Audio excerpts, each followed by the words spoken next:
What is up, y'all? Welcome to Everyone Produces. I'm your host, Everyone Produces.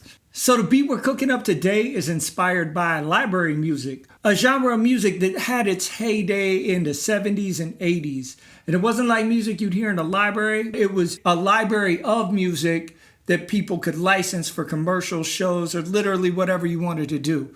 I highly recommend checking it out. It's a very interesting genre. I guess we should just get started because I'm much better at making beats than I am describing what I am about to do when I make beats. I'm just going to start by playing the samples we're going to be working with. So we got a 1-bar drum loop. Here's our main loop right here.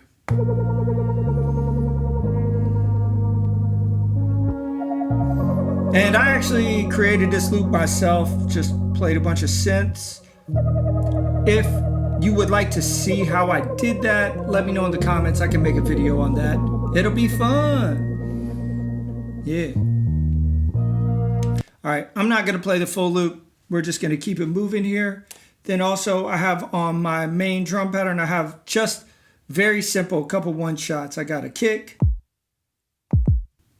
I got a rim shot. I got a very short saxophone note that is bit crushed down a little bit to give it some of that low fidelity. And then I got the sauce.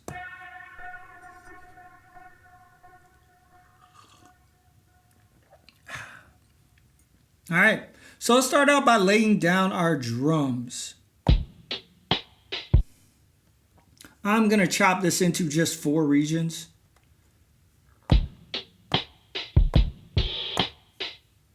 This drum loop is 73 BPM.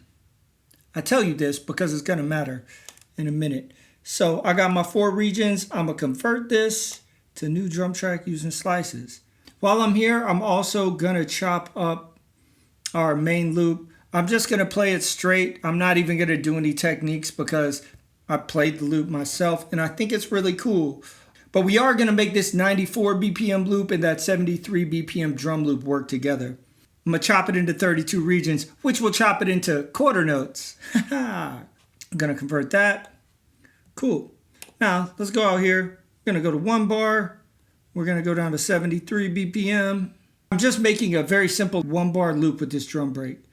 Really going to try to do a mixture of early 90s styles and just modern stuff. So, I mean, that's what I like to do. It's real fun. Yeah.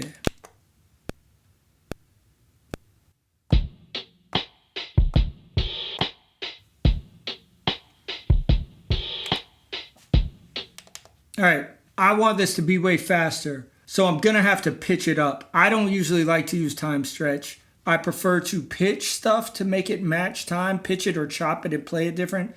It's a personal preference. I just think it gives things a lot more character. We will start by just moving up the BPM to where we want it. And I want it to be at like 90 BPM, I think. So now we'll play this just moved up to 90 BPM with the chops. See, and you can get weird styles just by doing this. Like if you wanted to make a super swingy beat, you can still rap over that, you know? Someone could. That's not what we're gonna do. I am gonna pitch this up. So for every 1 semitone, it's about 5 BPM difference. You know what I'm saying? So if it was like 73 BPM and I pitched it up 1 semitone, it'd be about 78, something like that. Now we're getting there. That's where I want it. Pitched up +3. That shit sounds dope. Now I'm gonna add some kicks over it just to beef it up. I'm turning my swing up to 58 because that's what sounds like me is gonna match those kicks.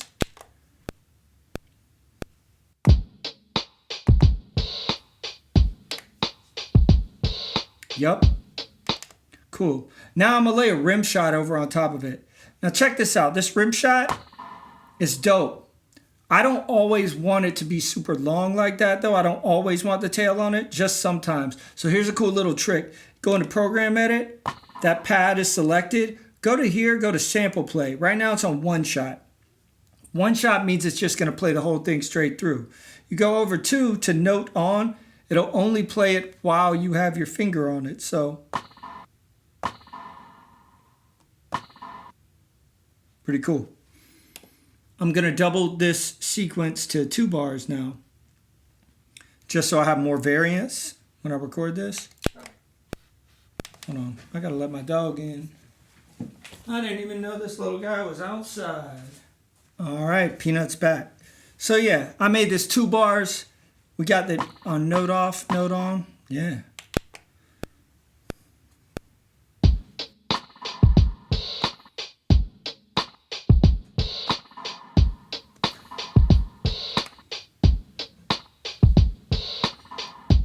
And see how that gives it just a little difference. Now, I'm going to make this 4 bars. I'm going to actually make it 8 bars now, because I'm going to have an 8-bar loop.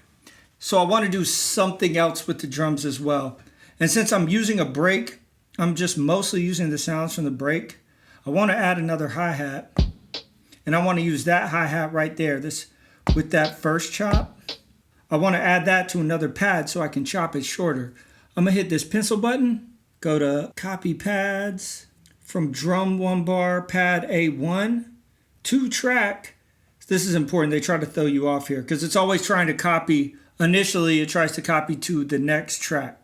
But I want to copy to the same track. Remember, tracks in the new MPC workflow are what programs used to be. Same thing.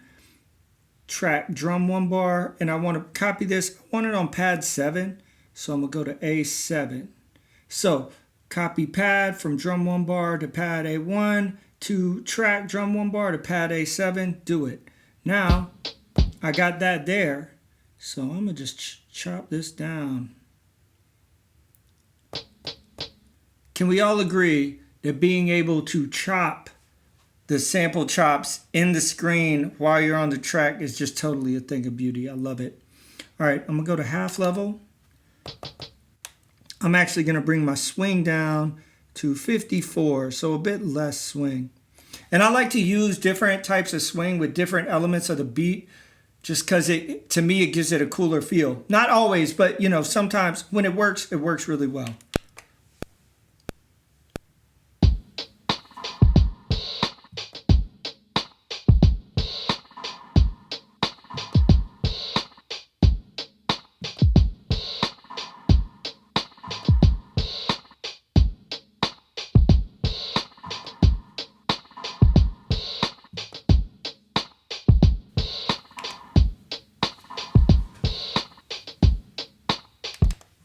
All right, we got our drums done.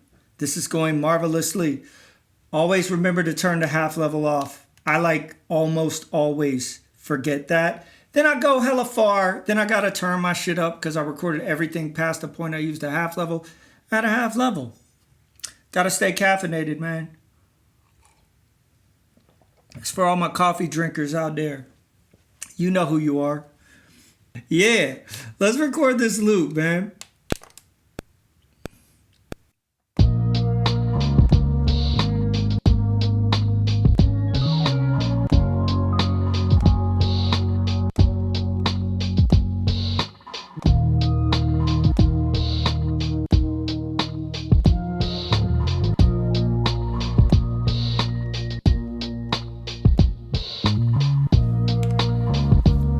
Okay, sounds good, but we're getting that little pause in between. So I'm gonna just pitch it down 1 semitone to see if it fits.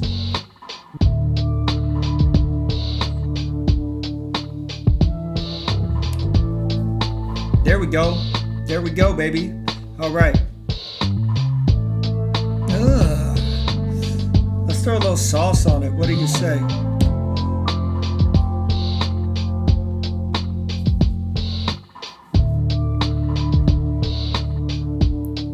Okay.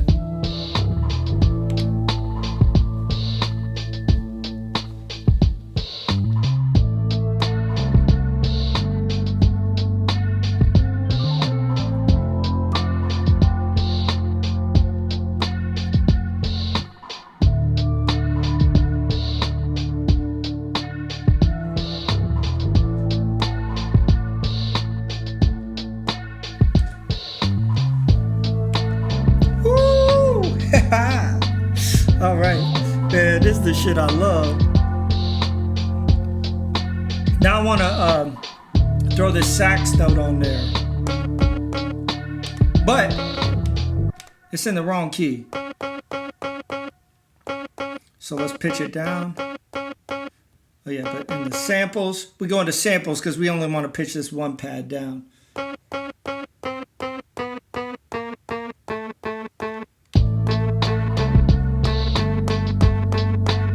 All right, cool. That's in key. I want to add an effect to this pad. So I'm going to double click here to pad mix, or you can hit shift and pad mix because the red and black equals the red and black. Or the red and black is also double click. So, all right, pad A7.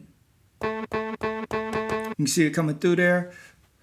I'm going to go over to effects and I want to add some reverb to this. So I'm going into reverb, air music technology, air reverb. And I will click that. So, in my mind, that sounds janky as fuck. Not gonna do that. Not gonna do that. But you can mess with this and actually make it sound dope. So, I actually pulled the mix down a bit because right now you're getting 100% reverb and none of the original sample. So I can pull it down to 60. That's already sounding a little better in my opinion. Now check out the pre-delay. This is very interesting. The pre-delay is where the delay will play in respect to where you hit the sample.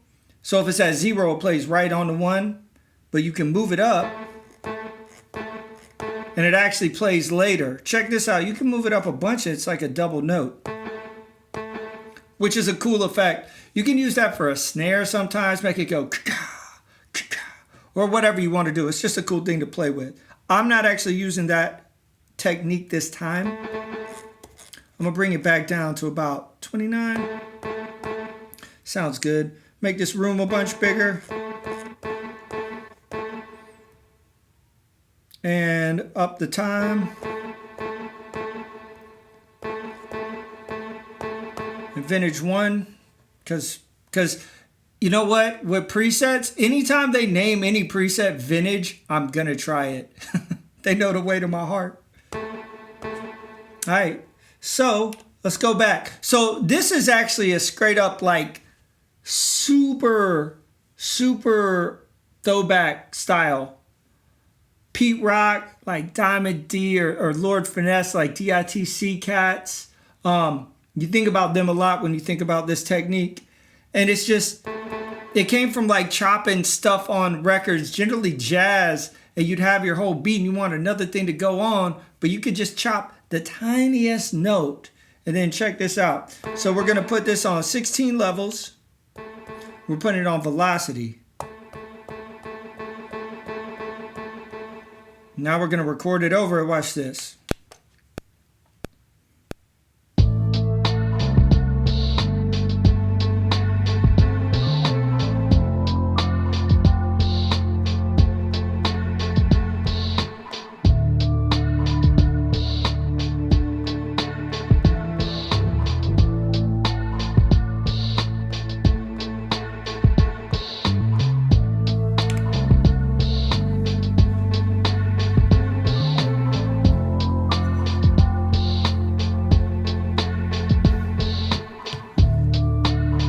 That's getting them early 90s vibes for me. And you know I love those vibes. Hell yeah. Alright, cool. Let that little bass run I did at the end. That doo-doo-doo. That shit was clean. Yeah. Woo, moving forward. So we're about to copy this sequence to other sequences. I'm going to use the explode track function to explode my drums out to new tracks.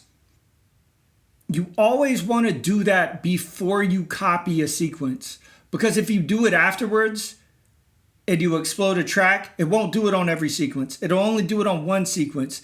Let's explode this track. What do you say?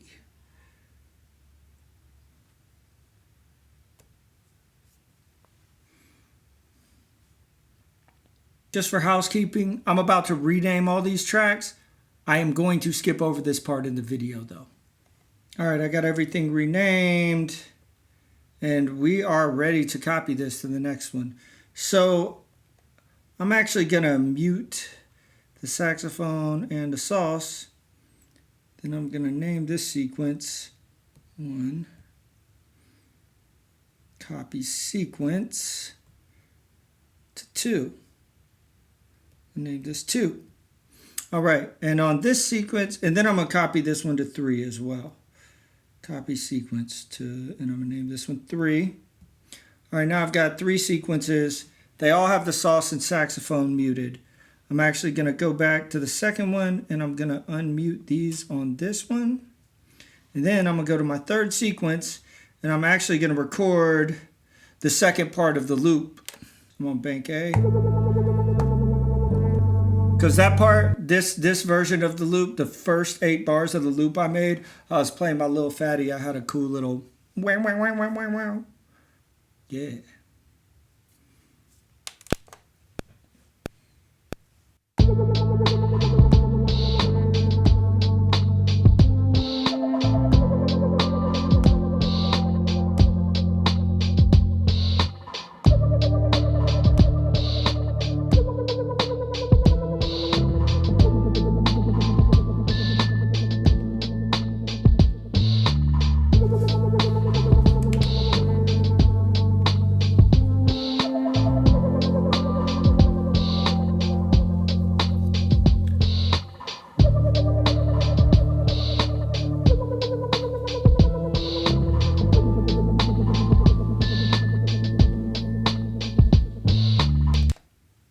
That shit is nasty, man. If y'all are looking real close, you may notice that I don't have a metronome on while I'm playing. I do this just because it's doper for when we're working together. If, like, you know, me via you, here we are talking. I just want you to hear the beat. I don't want you to hear that bap, bap, bap the whole time. So if you want to know how to turn that on and off, you just go into your cue link, hold that. There's metronome enable. And you can turn that on to record, play and record. And I just have it off. It still plays an intro, you know what I mean? Which is helpful. So yeah, there you go. This is the beat. I'm gonna make a part 2 of this where I take these sequences, put them in song mode, and ultimately into Arranger and use an array of effects and automation. It's going to be a fun time for all of us. Yeah, but you know, until then, I produce, you produce, everyone produces. Let's get better. I'm going to leave you with this beat. Here we go.